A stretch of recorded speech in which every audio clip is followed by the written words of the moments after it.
I'm Tom and I'm a wellbeing coach at Isorropia. Now this video isn't going to go very well. Shame really, but I'm just not very good at this stuff. I used to think that with a bit of practice I could eventually get better at it, but the simple truth is I'm just not capable of learning how to do it properly. Any of my colleagues would be better at this than me. They're all cleverer, more knowledgeable and simply more likeable than me.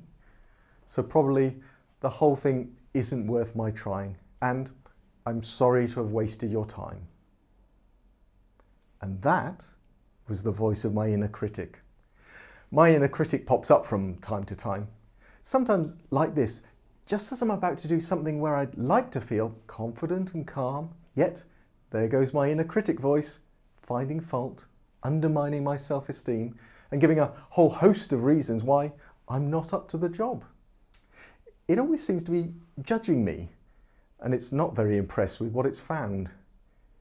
The exact phrases change from time to time, but the overall themes are pretty repetitive.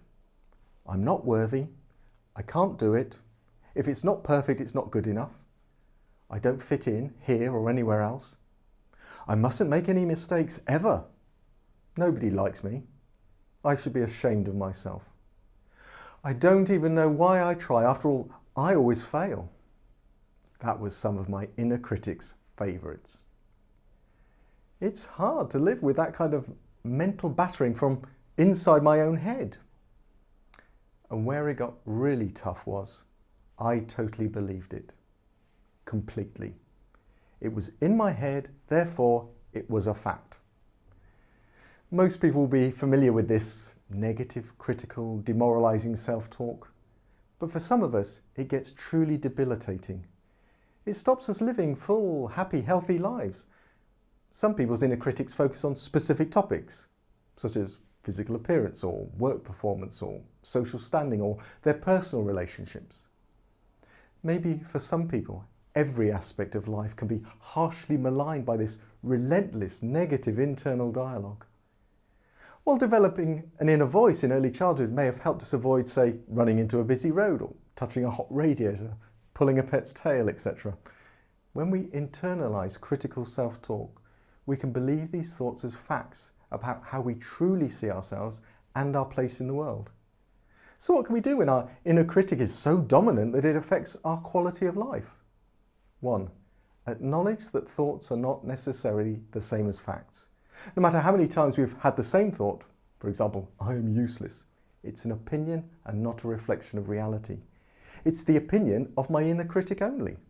2. You can give your inner critic a name. I call mine Jeremy. When I say to myself, oh, that's Jeremy talking, the voice becomes, Tom, you're useless, instead of, I am useless.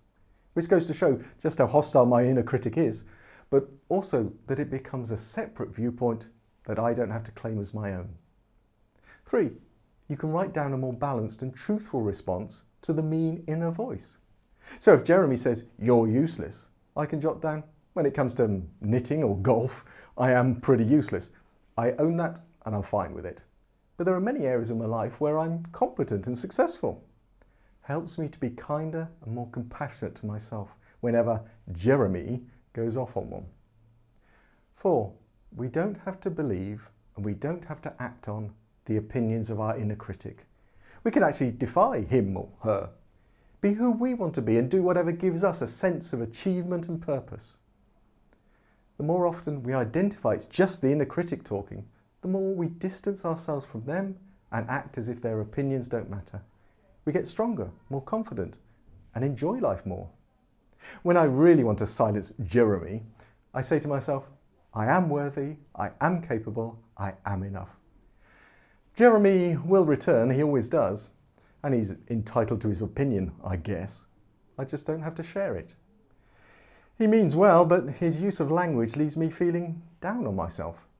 So when Jeremy's had his say, I do what I want anyway. See you again soon for another video.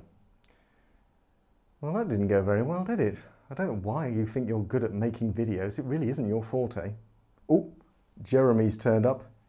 He does talk a lot of nonsense sometimes.